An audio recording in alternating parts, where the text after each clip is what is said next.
तो 750 वर्ष प्राचीन पार्श्वनाथ भगवान की प्रतिमा। ऐसे यहाँ पर भी कितने वर्ष प्राचीन प्रतिमा है नहीं मालूम, लेकिन यहाँ का क्या है हमें नहीं मालूम। नाम तो वर्धमान है मंदिर का नाम, अब क्या कैसे हुआ, पार्श्वनाथ कैसे मूल नायक बन गए, तो नगर की राशि के हिसाब से मूल नायक का चयन होता है, लेकिन अलग अलग मंदिर होने के कारण क्या स्थिति रही होगी पूर्वजों की ये हमें जानकारी नहीं है। तो भगवान तो सभी अतिशयकारी होते हैं, लेकिन जब लोगों को आजकल ऐड का जमाना है, लोग क्या है अपनी फोटो खिंचवाते, अपनी वीडियो लगाते स्टेटस में हर जगह, भगवान की कोई नहीं लगाता, भगवान का कोई प्रचार प्रसार नहीं करता, क्योंकि भगवान से हमारा थोड़ी होना है प्रचार प्रसार। इसलिए बड़े बाबा हैं जैसे कुंडलपुर के 1500 से अधिक प्राचीन हैं, और आचार्य ऋषि ने बड़े बाबा को इतनी ऊंचाइयों पर पहुंचाया कि दुनिया का कोई संत इतनी ऊंचाइयों पर बड़े बाबा को नहीं पहुंचाया पाता। क्योंकि आचार्य ऋषि 1976 में जब गए वो बड़े बाबा के दर्शन किए तो आचार्य ऋषि बड़े बाबा के हो गए, और उनके मन में जभी से भावना बनी कि हम बड़े बाबा का बड़ा मंदिर बनाएंगे। लेकिन सब इतिहास आपको मालूम है क्या कैसे हुआ। इसी प्रकार से हर संत की भावना होती है कि हमारे जो मंदिर हैं, हमारी जो प्रतिमाएं हैं, वो हम उनको उच्च स्थान दें और ऊंचाइयों पर पहुंचाएं। क्योंकि प्रसिद्धि कैसे होती है, तो कुछ विज्ञापन करना पड़ता है। कंपनी वाले अपनी चीज का विज्ञापन करते हैं तो आपको मालूम है करोड़ों रुपए खर्च करते हैं, तब जाके वो चीज बिकती है। और अच्छी चीज का विज्ञापन कम होता है, बाकी तो आप समझ गए होंगे, है ना। तो लोगों को क्या है अपना परिवार दिखता, अपना घर दिखता है। जितने लोग आते हैं सब स्वार्थी होते हैं, लेकिन परमार्थी हर कोई नहीं बन पाता है। इसलिए जो भी लोग अपने आराध्य को उच्चासन देते हैं, अच्छा सुंदर सा मंदिर बनाते, सुंदर सी वेदी बनाते हैं, और जहां जहां प्रतिमाएं विराजमान है, हमारी तो यही भावना होती है कि उनको कमलासन जो है ना वो चांदी का होना चाहिए कम से कम। अगर चांदी की वेदी नहीं बना पाते तो कमलासन तो कम से कम दे ही सकते हैं अपन। एक बार हमने आचार्य ऋषि से पूछा, कुंडलपुर की बात जब चल रही थी, हम ब्रह्मचारी थे, आचार्य ऋषि के पास गए और आचार्य ऋषि का आचार्य ऋषि लोग कह रहे हैं बड़े बाबा कैसे जाएंगे। तो आचार्य ऋषि देखो कठिन तो थे लेकिन सरल बहुत थे। कठिन वो थे चर्या में, दूसरों के अनुशासन करने के लिए कठिन रहते थे, लेकिन हमने देखा आचार्य ऋषि जैसा सरल व्यक्ति कोई दुनिया में नहीं था, और आगे होगा कि नहीं हम नहीं कह सकते, लेकिन आचार्य ऋषि सबसे सरल व्यक्ति थे। और आचार्य ऋषि ने बोला हमसे अपने बड़े बाबा को एक सिंहासन बनाकर दे देंगे और कहेंगे बड़े बाबा से आप विराजमान हो जाइए। आचार्य ऋषि ने हमसे जो बात कही तो हम तो सोचा आचार्य ऋषि तो ऐसे बोल रहे हैं जैसे बहुत छोटा सा काम हो, क्योंकि सब लोग तरह तरह की चर्चाएं पूरी दुनिया में चल रही थी। और वास्तव में जब हम देख रहे थे आचार्य ऋषि खड़े थे, हम लोग सब पूरा संघ खड़ा हुआ था, और जब बड़े बाबा जा रहे थे तो देखा कि बिल्कुल फूलों से चले गए बड़े बाबा, और आचार्य ऋषि के हम बगल में खड़े थे, हमने देखा आचार्य ऋषि की आंखों में आंसू निकले। यानी आचार्य ऋषि ने अपने आंसुओं से बड़े बाबा का प्रक्षालन किया, जैसे शास्त्रों में मिलता है ना, चरणों का प्रक्षालन किया गया, मुनि राजों का आंसुओं से प्रक्षालन किया, ये भाव अभिव्यक्ति कहलाती है। तो इसी प्रकार से आचार्य ऋषि ने उच्चासन दिया, तो जब भी जिसने उच्चासन दिया वो उच्चासन उसको भी उच्चासन मिला। कहते हैं कि भगवान को जो सिंहासन देता है उसको भी सिंहासन मिलता है, और भगवान के आगे जो चमर ढुराता है वो भी जैसे चमर नीचे से ऊपर की ओर जाते हैं वैसे ही वो भी ऊंचाइयों पर जाता है। जिस प्रकार से जो शिल्पी मंदिर बनाता है तो वो क्या मंदिर जैसे जैसे ऊपर पहुंचता है तो वो भी ऊपर उठता जाता है। इसलिए आजकल लोग कई कार्यों में उदासीन जैसे रहते हैं, फिर कहते हैं सही नहीं बोला करो। सही इसलिए बोलना पड़ता, देखो साधु किसी के बारे में बुरा नहीं सोचता है, हमेशा अच्छा सोचता है। तो कई बार लोगों को जब तक बोलो नहीं उत्साह जागृत नहीं होता है, कभी एक आध दिन उत्साह जागृत हो जाता है, दूसरे दिन फिर वही स्थिति बन जाती। यानी आजकल लोगों को रोज इंजेक्शन की जरूरत है, एक इंजेक्शन से काम नहीं होता, कई डोज देने पड़ते हैं। क्योंकि दवाई भी क्या होता है ना, अपन खाते खाते क्या होता है वो डोज बढ़ाना पड़ता है, फायदा नहीं करती दवाई। इसी प्रकार से लोगों को आजकल क्या है ना, ऐड नहीं करते ना लोग, ऐड करना पड़ता है। अच्छी चीजों का हमेशा भगवान की महिमा का वर्णन करो, भक्ति करो, जिससे क्या होता है कि अपने आप लोग फिर जुड़ते हैं।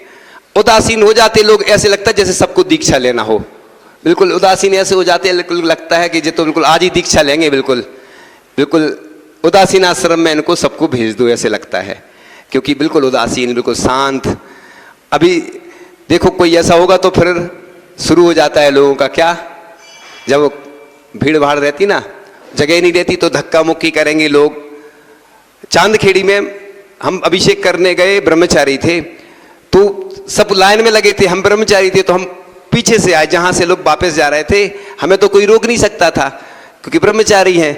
तो हमने उधर गए तो देखा, हमने अव्यवस्था हो रही थी उधर, अभिषेक में कोई था ही नहीं। अब जिस टेबल पे भगवान विराजमान थे उसी पे हम बैठ गए बगल में, क्योंकि व्यवस्था भी करना थी, लोगों को कलश देना था, गंदोदक देना था। उधर हमने व्यवस्था संभाली क्योंकि बहुत भीड़ थी। और जहाँ पे हम देखते हैं कि हाँ यहाँ पे कोई बनाने वाला नहीं, तो ब्रह्मचारी थे उस समय, तो उस समय जगह कहीं थी नहीं और उसी टेबल पे भगवान विराजमान थे थोड़े ऊंचे, और उसी पे बैठ गए। ठीक नहीं, वैसे अपन अभिषेक करते हैं, व्यवस्था बनाते हैं तो उसमें कोई, तो इस प्रकार से पार्श्वनाथ भगवान अतिशयकारी हैं। लोगों को क्या विश्वास जगाना पड़ता, बताना पड़ता, इसलिए तब लोगों की आस्था श्रद्धा जागृत होती है। इसलिए अपन अपनी चीज का प्रचार खुद करो। एक बहुत अच्छा लेख पढ़ा था कि अपनी पीठ खुद थपथपाओ, दूसरा नहीं थपथपाए। अब माला है बाजार में मिलती, अपने हाथ बाजार से खरीद के लाओ, अपने गले में डाल लो माला। सम्मान कैसा, कौन सा कहलाता? अपना सम्मान कहलाएगा वो, कि दूसरा करता है तो सम्मान कहलाता है। इसी प्रकार से अपन खुद अपनी चीज अपने को अच्छी नहीं लगती है। अपन सब जगह जाते हैं, तीर्थ क्षेत्रों की वंदना करने जाते हैं तो बड़ा गौरव का अनुभव करते हैं। लोगों को शिविर लगते ना, तो लोकल में क्यों नहीं रहते लोग शिविर में? क्योंकि बाहर जाते तो घूमने भी मिल जाता है और भी काम करने मिल जाते हैं। बाहर पूछ परख अच्छी होती है, लोकल में सब जानते हैं ये तो फलाने हैं, तो वो कई लोग बाहर ही जाते हैं शिविर में, एक कारण है। तो ये तो बात सही है कि घर का जोगी जोगी आन गांव का सिद्ध। मतलब घर में अगर कोई व्यक्ति लोकल का होता है, कोई साधु होते हैं, तो उधर उतना वो नहीं होता है, और वही बाहर जाते हैं तो इसलिए लोगों का। अब हम प्रतिदिन तो कर ही रहे अभिषेक, शांति धारा, वैसे ही आज होना है, क्या होना है, अलग से थोड़ी कुछ होना है, ऐसा नहीं है। कल भी बताया था ना कि सामूहिक कार्य का अलग ही महत्व होता है। इसलिए डरो नहीं, घबराओ नहीं। दान के कारण लोग क्या है, कई लोग कार्यक्रम में नहीं आते कि हम दान देना पड़ेगा।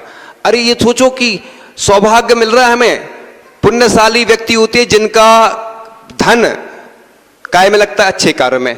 अभी समय नहीं है, एक सुना था उदाहरण कि एक व्यक्ति शराब का काम करता था, वो आपने सुना भी होगा शायद, है ना।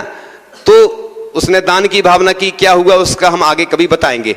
अभी तो शॉर्ट एंड स्वीट ही बताना है, दान की महिमा बताना है। आप लोगों को तो मालूम है, आप लोगों का भी समय कीमती है और मुनि राजाओं का भी समय कीमती। समय किसी के पास नहीं, इसलिए हम लोग संगीतकार को इसलिए बार बार बोलते कि भैया थोड़ा बोला करो। वो तो आप लोगों को क्या है, थोड़ा भाव बनाना पड़ते, बीच बीच में ब्रेक ऐड आते ना टीवी में, जैसे ऐसे ही क्या होता ना कि संगीतकार थोड़ा बीच बीच में म्यूजिक दे देते हैं, तो क्योंकि बैकग्राउंड म्यूजिक आप लोग हर चीज में डालते ना बैकग्राउंड म्यूजिक, क्योंकि जमाना क्या है ना, लोगों को वही पसंद है। जैसे आहार में सिंपल आहार किसी को पसंद नहीं आता है, महाराज जी ये ले लो, जो लोगों को पसंद रहता, लेकिन साधु संत की साधना जिससे अच्छी हो ऐसा आहार देना चाहिए। ऐसे ही कार्यक्रम ऐसे हो, सब अच्छे से जुड़ो, भले ही तुम कुछ नहीं दो, मन तो दे सकते, तन तो दे सकते। कई लोग हैं गरीब रहते हैं, उनके पास कुछ नहीं रहता है ना। देवपत खेपत की कहानी आती है कि वो शिखर जी की वंदना करने गए, किनके साथ? अपने सेठ जी के साथ, और उनके पास कुछ नहीं था चढ़ाने के लिए। उनको शर्म लगती थी कि कैसे जाएं। सुबह से जाते थे वो वंदना करने, ज्वार के या मक्के के दाने चढ़ाते थे, वो सूखे दाने मक्के के चढ़ा देते थे। अब एक दिन सेठ जी गए वंदना करने, उन्होंने देखा कि ये हीरे मोती आदि कौन चढ़ा गया। अब क्योंकि जो सेठ रहते उन्हें मान थोड़ा रहता है, अपने धन का अहंकार जैसा रहता ही है। धन आता है तो आचार्य श्री बोलते ना, धन जब आता है तो एक क्या दौलत की 2 लात, 1 लात इधर लगाता है तो व्यक्ति अकड़कर चलने लगता है। जब दौलत जाती है तो पीठ पर लगाता है तो व्यक्ति की कमर झुक जाती है। दौलत की 2 लत, यानी दौलत आती है तो ऐसा करती है और जाती है तो ऐसा। तो इसी प्रकार से सेठ ने देखा कि मेरे से बड़ा कौन है ये।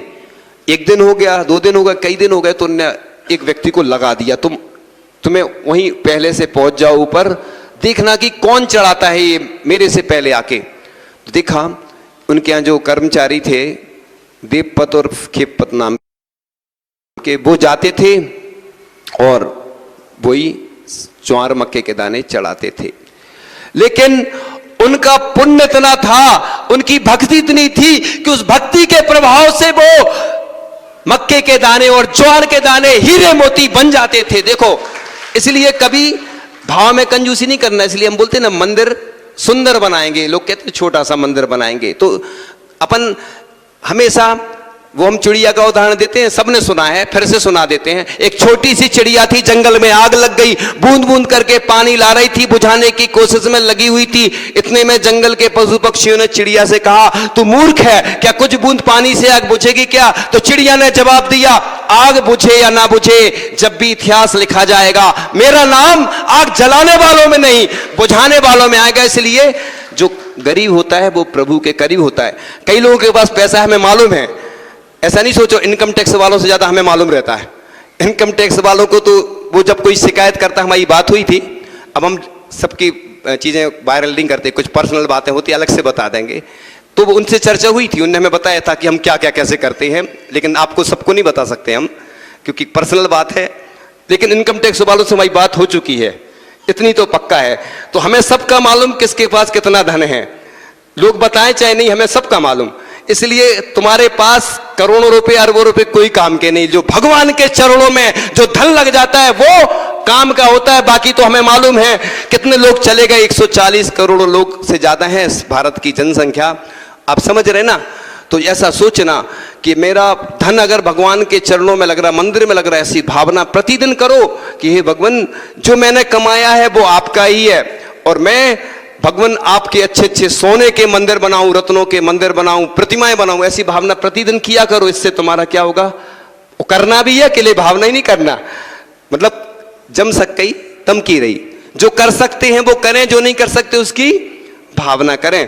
तो इस प्रकार से कल का विषय शेष रह गया था, तो बता रहे हैं कि कल रविवार था, बच्चे भी छुट्टी थी, सबकी छुट्टी थी, कल माहौल मोक्ष सप्तमी का था, आज भी सेकंड पार्ट है, सुना देते हैं, थोड़ा सा कह के विराम लेते हैं। तो आगे दाकर दान दे, आगे आकर दान दे, जिनके होते भाव, श्रेष्ठ लगे कुबेर से, निर्मल दिखे स्वभाव। तो हर व्यक्ति, ऐसे ऐसे लोग हैं जिनका बहुत, जिनने ऐसे काम किए, पाप का अर्जन किया, लेकिन उनका पुण्य नहीं रहता है तो उनका धन नहीं लगता है। हमारे पास कई लोग ऐसे आते हैं कि जो इनकी, जिनकी भावना रहती दान देने की, लेकिन उनका धन नहीं लग पाता है। पुण्य चाहिए, ये सोचना अगर मैं दान कर रहा हूं तो मैं बड़ा सौभाग्यशाली हूं, बड़ा भाग्यशाली हूं, बड़ा पुण्यशाली हूं। ऐसा नहीं सोचना अरे यार मैंने दे दिया। कई लोग आते हैं कैसे होगा, तो देने के बाद आनंद मनाओ और खुशी मनाओ, प्रसन्नता मनाओ।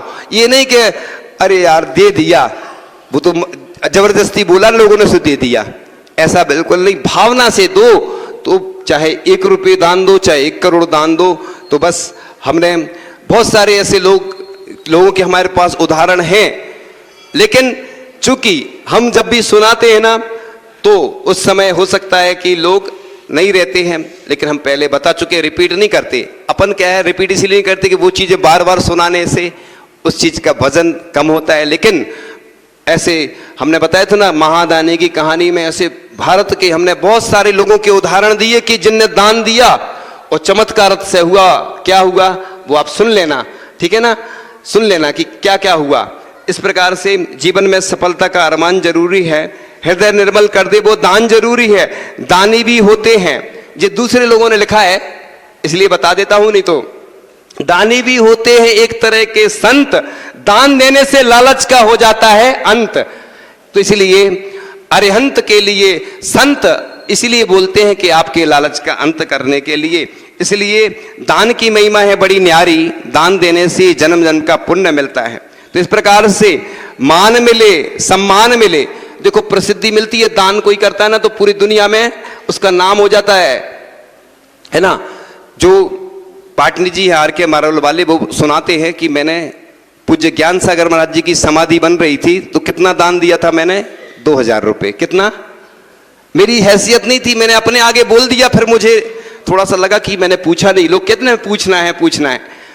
और अभी भी जब आचार्य ऋषि की समाधि स्थल की जैसे ही बात आई तो सबसे पहले उन्होंने ही घोषणा की, क्योंकि उनको मालूम था कि दान के प्रभाव से मैं कितनी ऊंचाइयों पर पहुंचा हूं आज।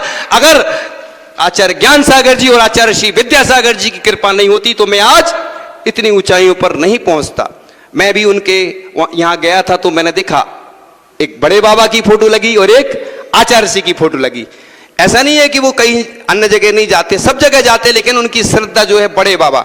हम भी कई बार सुनाते हैं कि अगर आर के मार्बल वाले को ऊंचाइयों पर पहुंचाने का श्रेय जाता है तो कुंडलपुर के बड़े बाबा और छोटे बाबा का जाता है। जैसे बड़े बाबा को आचार्य ऋषि ने ऊंचाइयों पर पहुंचाया है, ऐसी उनको भी बड़े बाबा ने ही ऊंचाइयों पर पहुंचाया है। हम तो यही कहते हैं उन जैसा हर व्यक्ति को बनना चाहिए। इतना सरल व्यक्ति हम आगे आपको कई पार्टों में बताएंगे, बहुत सारे तो हम पहले सुना भी चुके हैं।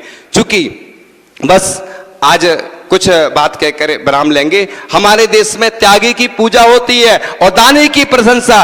त्याग ही जीवन में सम्मान कराता है, त्याग ही जीवन को ऊपर उठाता है, त्याग ही शांति का सोपान है। इसलिए आप लोग, एक बार कोटा में एक व्यक्ति था, उसने महाराज जी से निवेदन किया कि मैं अकेले मंदिर बनाना चाहता हूं। महाराज जी ने अभी कहा भावना भाते रहो। उसने एक प्लॉट खरीद लिया और उस प्लॉट की कीमत इतनी बढ़ गई कि उसने मालूम कितना दान किया। कितना? आप लोग, हम घोषणा नहीं करते ना बता सकते हैं। अब 30 समझ जाओ आप लोग, क्योंकि बता नहीं सकते। बस अब समझ लो इतना दान किया उसने, यानी मंदिर के निमित्त से उसने प्लॉट खरीदा तो उसकी कीमत कितनी बढ़ गई। इसी प्रकार से एक व्यक्ति ने अपना मकान दान में दिया, वो गरीब था, उसकी हैसियत नहीं थी दान करने की मंदिर में। बाद में उसने जैसे ही मकान दान किया मंदिर को, इसलिए हमारे बुजुर्ग पहले मंदिर के लिए दुकान, अपनी खेत संपत्ति, सोना चांदी देते थे। क्यों देते थे? आज भी देखो जितने मंदिर हैं, अन्य धर्म के मंदिर हैं, लोग कितना सोना चांदी देते हैं। आप पढ़ते रहते होंगे ना, रोज पढ़ते कि नहीं? अपन लोग कंजूस हैं। अपन लोग क्या है, कंजूस हैं, तो अपन उतना नहीं कर पाते हैं, क्योंकि अपन सोचते हैं अरे क्या होगा हमारी पीढ़ी का। आप जितना पाप कमा रहे हो, जितना पैसा कमा रहे हो, उसका पाप आपके खाते में जा रहा है। आप ऊपर चले जाओगे ना तो पाप भी आपके साथ आ जाएगा। और जो आपने दान दे दिया, एक प्रतिमा विराजमान कर दी, उसमें प्रशस्ति में आपका नाम लिखा गया। जब भी आपको कोई समस्या आएगी तो वो प्रतिमा के माध्यम से आपकी रक्षा होगी। जिस प्रकार से शांति धारा के माध्यम से 1-2 बार नाम भूल जाता है, लेकिन प्रतिमा के साथ आप हमेशा आपका नाम जुड़ जाता है, तो वो रक्षा होती है आपकी। इसी प्रकार से भगवान को जो उच्चासन देता है, रजत और स्वर्ण का कमलासन बना के भगवान को विराजमान करता है, उसकी महिमा का वर्णन करने के लिए कोई समर्थ नहीं है। तो इस प्रकार से आज तक कोई दान देने के बाद गरीब नहीं हुआ, बल्कि प्रभु के करीब हुआ है। इसलिए जो कंजूस होता है ना, वो क्या होता है, सब छोड़ जाता है। अपन सब छोड़ जाएंगे, पाप का अर्जन कर जाएंगे, घर के लोग ऐश करेंगे, लड़के बर्बाद कर देंगे, कोई व्यसन करेगा, कोई अन्य ऐसे काम करेगा कि आपका धन बर्बाद कर देगा। आज देख लो तुम, पूरे देश में जहां जहां किला है, देख लो क्या स्थिति है किला की। राजा महाराजा थे और आज किला में कोई रहने वाला नहीं है। इसलिए तो बोलते हैं कि देखो स्थिति ये होती है। हम तो ये कहते बड़ा दान नहीं दे पाते, तुम तो रोज का एक बना लो। आजकल बहुत सारी स्कीम आ गई, छोटी वाली, छोटी स्कीम ज्यादा चल रही। बड़े वाले तो क्या दान बोलते हैं, लोग देते नहीं है। कार्य में अच्छे से भाग ले। इन्हीं भावनाओं के साथ परम पूज्य आचार्य भगवान गुरुदेव शिक्षण विद्यासागर जी महामुनि राज की